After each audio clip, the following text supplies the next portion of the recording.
नमस्कार साथियों। आज हम चर्चा करेंगे बौद्ध गया महाबोधि महाविहार के विषय पर। बौद्ध अधिकारों पर एक ऐतिहासिक और समकालीन महाबोधि महाविहार बिहार के बौद्ध गया में स्थित बौद्ध धर्म के सबसे पवित्र स्थलों में से एक है, जहां लगभग 2500 वर्ष पहले सिद्धार्थ गौतम ने बोधि वृक्ष के नीचे ज्ञान प्राप्त किया और बुद्ध बने।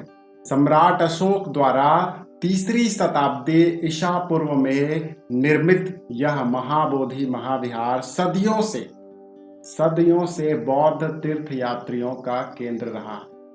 हालांकि इसका प्रबंधन एक विवादास्पद मुद्दा रहा है, विशेष रूप से 1949 के बौद्ध गया मंदिर अधिनियम BTA के लागू होने के बाद, जिसने इसे यूनेस्को विश्व धरोहर स्थल पर बौद्ध अधिकारों के संबंध में बहस को आकार दिया है। यह वीडियो BTA बौद्ध गया टेम्पल एक्ट के ऐतिहासिक संदर्भ, प्रावधानों और प्रभावों की पड़ताल करता है।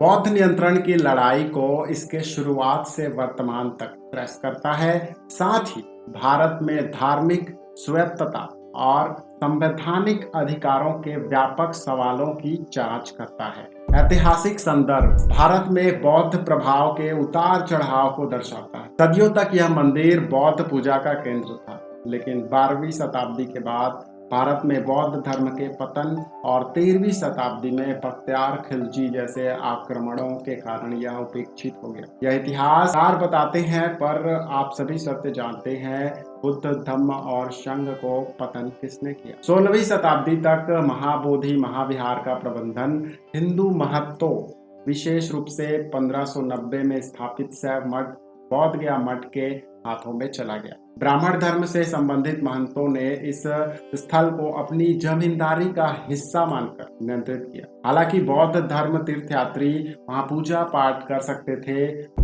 महाबोधि महाविहार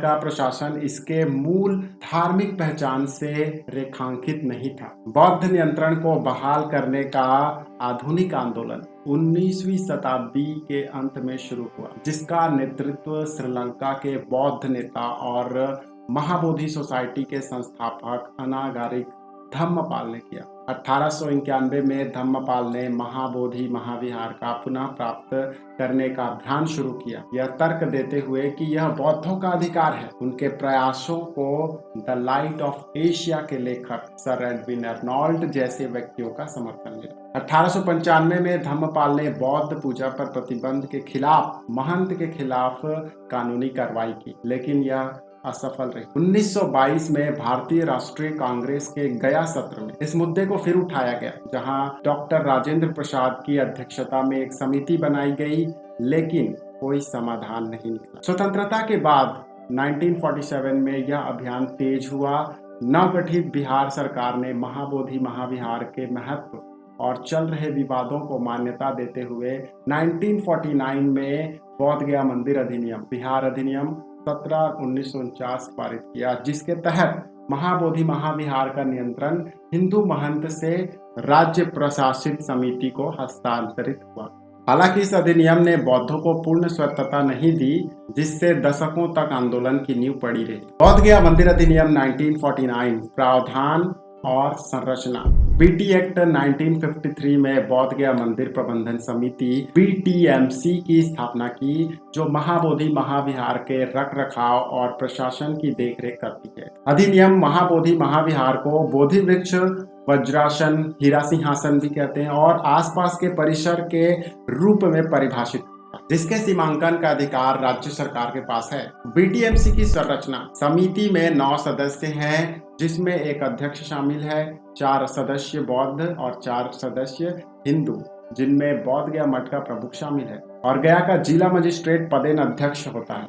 अधिनियम हिंदुओं और बौद्धों दोनों को पूजा का अधिकार देता है और पशु बलि या परिसर में शराब लाने जैसे प्रथाओं को प्रतिबंधित करता है। दोनों समुदायों के बीच विवादों का समाधान राज्य सरकार करती है। बीटीएमसी एक कॉरपोरेट निकाय है जिसे महाबोधि महाविहार की संपत्तियों का प्रबंधन, अनुबंधन करने और कानूनी कार्यवाही में भाग लेने का अधिकार है। बिहार के राज्यपाल और 20-25 सदस्य जो आधे विदेशी बौद्ध देशों से हैं, बौद्ध है। सलाहकार बोर्ड मार्गदर्शन देता है, लेकिन इसका कोई कार्यकारी अधिकारी नहीं है। यह अधिनियम हिंदुओं और बौद्धों के हितों को संतुलित करने के लिए बनाया गया था।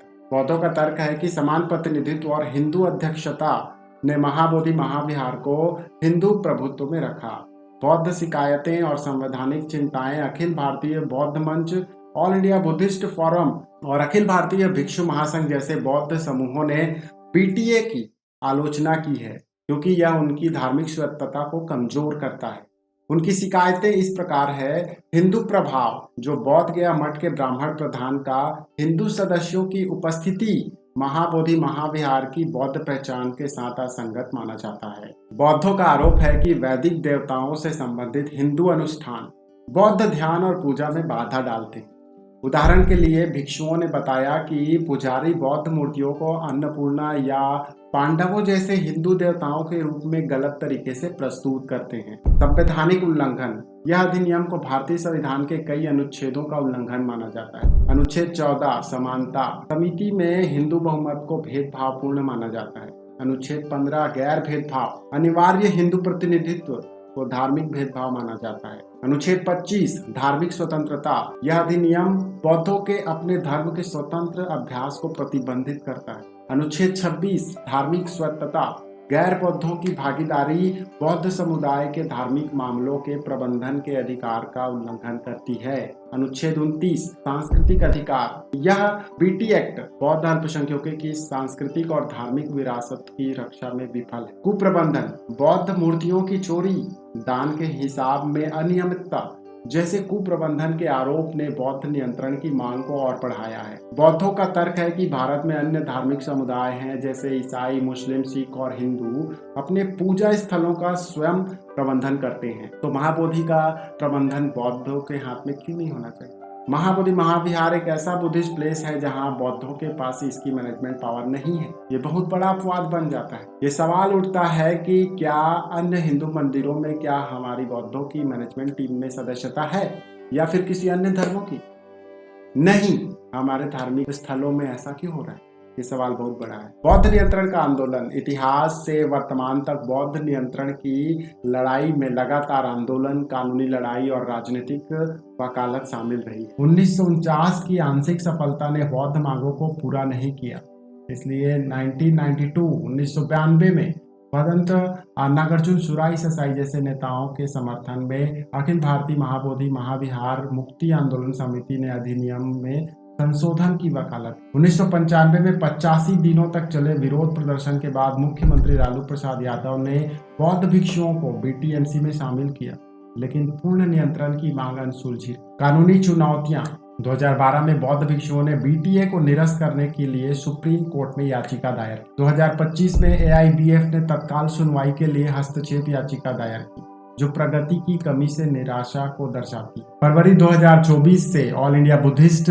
फोरम के तहत अनेक बौद्ध भिक्षु बौद्ध गया में अधिनियम के निरसन की मांग कर रहे हैं।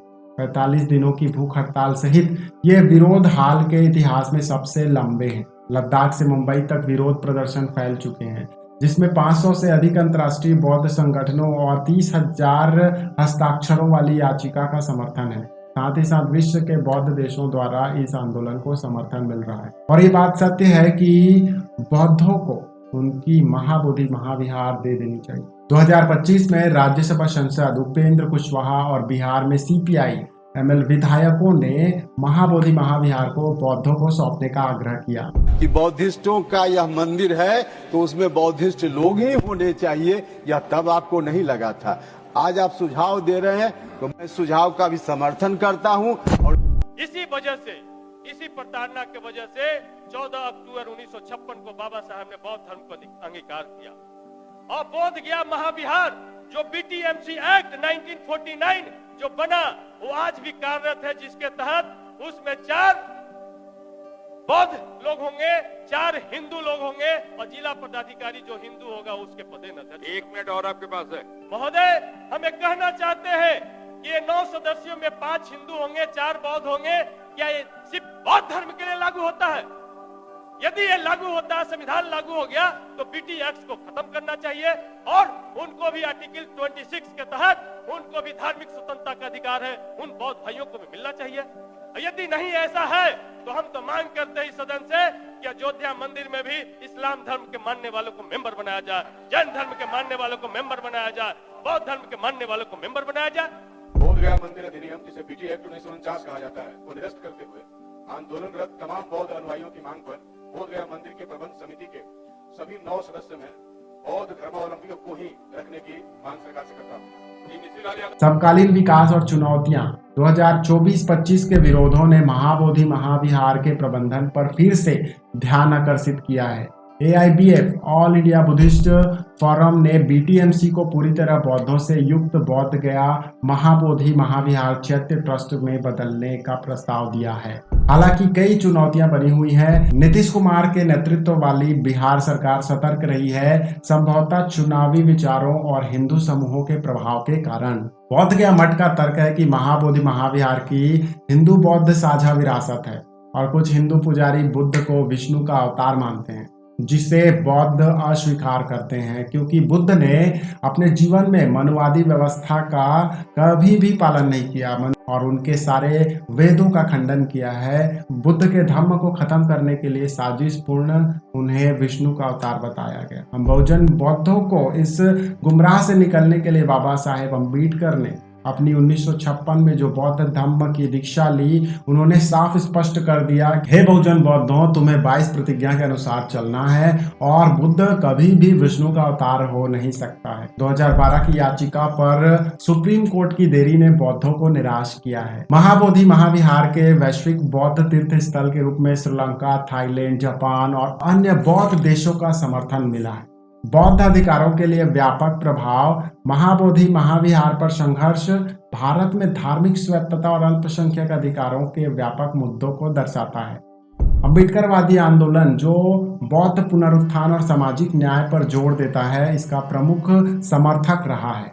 महाबोधि महाविहार का प्रबंधन केवल एक प्रशासनिक मुद्दा नहीं है, बल्कि बौद्ध पहचान और सांस्कृतिक विरासत का प्रतीक है। निष्कर्ष यह है कि 1949 का बोध गया महाबोधि महाविहार अधिनियम एक ऐतिहासिक विवाद को सुलझाने का प्रयास था, लेकिन इसके प्रावधान बौद्धों की पूर्ण नियंत्रण की आकांक्षाओं को पूरा करने में विफल रहे हैं। इसलिए अनागारिक धर्मपाल जी ने 1890 के अभियान से लेकर 2025 में AIBF की भूख हड़ताल तक यह संघर्ष धार्मिक स्वायत्तता की निरंतर मांग को दर्शाता है। बौद्ध नियंत्रण के लिए प्रस्तावित संशोधन महाबोधि महाविहार के आध्यात्मिक और सांस्कृतिक महत्व को संरक्षित करने का लक्ष्य रखते हैं, लेकिन राजनीतिक प्रतिरोध और कानूनी देरी इसकी बाधाएं हैं। बुद्ध की ज्ञान स्थली को शांति और न्याय का प्रतीक बनाए रखने के लिए संवाद और ऐतिहासिक संवेदनशीलता की आवश्यकता है। प्रिय बौद्ध भाइयों और बहनों, 12 मई 2025 का पवित्र बुद्ध पूर्णिमा के शुभ अवसर पर लाखों बौद्धों के साथ मिलकर हम महाबोधि महाविहार बोध गया के लिए ऐतिहासिक आंदोलन को नई गति प्रदान करेंगे। यह वह पवित्र स्थल है जहां तथागत गौतम बुद्ध ने ज्ञान प्राप्त किया और यह हमारी सांस्कृतिक व धार्मिक विरासत का प्रतीक है। 1949 का बोध गया मंदिर अधिनियम बौद्धों को इस पवित्र मंदिर पर पूर्ण नियंत्रण से वंचित करता है, जो हमारे संवैधानिक अधिकारों और धार्मिक स्वायत्तता का उल्लंघन है। आइए इस बुद्ध पूर्णिमा पर हम एकजुट होकर अपनी आवाज बुलंद करें। यह आंदोलन केवल महाविहार के प्रबंधन का सवाल नहीं है, बल्कि बौद्ध पहचान, समानता और न्याय की लड़ाई है। आप सभी से अनुरोध है कि इस ऐतिहासिक आंदोलन में सक्रिय रूप से भाग लें। बौद्ध गया में या अपने क्षेत्र में आयोजित शांतिपूर्ण प्रदर्शनों, प्रार्थनाओं और जागरूकता अभियानों में शामिल हों। हमारा नारा महाबोधि मंदिर बौद्धों का, बौद्धों का, बौद्धों का। अपने परिवार, मित्रों और समुदाय को प्रेरित करें बुद्ध पूर्णिमा के इस पवित्र दिन पर कैसे भागें। तो आप 12 मई को मुख्य कार्यक्रम में शामिल हो सकते हैं जो बोध गया में हो रहा है। स्थानीय बौद्ध संगठनों से संपर्क करें और शांतिपूर्ण रैलियों में भाग लें। सोशल मीडिया पर महाबोधि फॉर बुद्धिस्ट हैशटैग के साथ जागरूकता फैलाएं। अपने क्षेत्र में बौद्ध विहारों में प्रार्थना सभाओं का आयोजन करें, संगोष्ठी करें, अपने डिस्ट्रिक्ट मजिस्ट्रेट को ज्ञापन दें। इस तरीके से बुद्ध पूर्णिमा 2025 को शांतिपूर्ण तरीके से ऐतिहासिक दिन बनाने में अपना योगदान अवश्य। आपके समर्थन से हम महाबोधि महाविहार को उसकी मूल बौद्ध पहचान और स्वायत्तता वापिस दिला सकते हैं। नमो बुद्धाय, जय भीम। यदि आपको हमारा वीडियो पसंद आया तो अपने बहुजन साथियों तक अवश्य पहुंचाएं, शेयर करें और हमारे चैनल को सब्सक्राइब करना बिल्कुल ना भूलें ताकि आपको नए अपडेट्स तुरंत मिले।